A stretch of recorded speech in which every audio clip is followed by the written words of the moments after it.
We got 3 best prop bets for UFC Vegas 84 coming your way.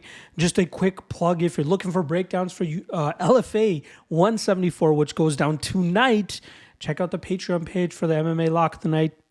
In the description below, I got breakdowns and plays for not every single one of the fights, but breakdowns for every single one of the fights and plays for a select few of them. If you want to find out what they are, check the Lock of the Night Patreon page in the description below. All right.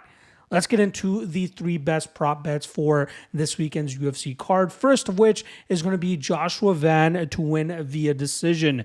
That comes in at plus 220. And this is a fight where it could possibly find a finish, but I think that this will remain competitive enough in the striking realm, and we'll see Van just stick with his volume-heavy style of striking to touch up Bunes, utilizing his takedown defense to keep this fight upright, and Bunes might get some minutes and control time up against the cage, controlling Van there with his clinch, working for a takedown, but I believe the majority of this fight will be played out in the open space where Van can get off on his technical striking, his combinations, and his volume style of striking. At plus 220, I feel like this is a damn good spot for Van to go out there and pick up his 3rd decision victory in the UFC cage.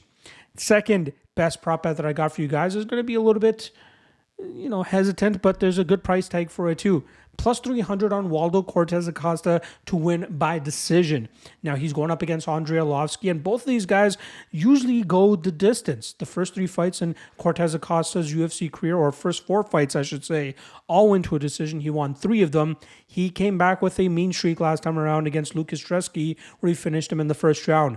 But I expect him to be in a little bit of awe against the legend that is Andrei Arlovski, who has gone to a decision 6 out of 9 times in this COVID era, and I believe considering how these two match up against each other, we'll see Cortez Acosta utilize his jab, stay on the outside, and keep Arlovski at bay with his shots.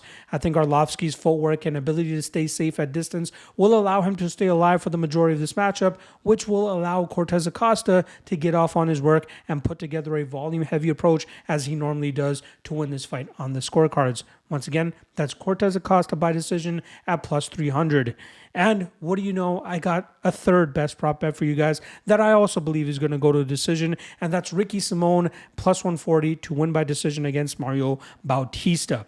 I'm expecting Simón to get back to his winning ways after he had his winning streak snap last time around in a main event slot against Song Yadong. But I expect Simón to go out there, utilize his better or higher level wrestling than what Mario Bautista has been going up against as of late, and that will cause Bautista some issues. He'll wear on him. He'll smother him and pretty much just grind him out over 15 minutes. I expect Simón to stay safe from the knees and elbows of Bautista, and that should allow him to just grind this fight out from that top position. Bautista has some decent work off of his back, but as this fight goes into deeper waters, I expect Simón to deal with less and less resistance once this fight hits the mat, and that will allow Simón to get his hand raised, like I said, by decision. Plus 140, not too bad. His money line is also not that bad, around minus 185, considering the advantages I believe he has in this matchup.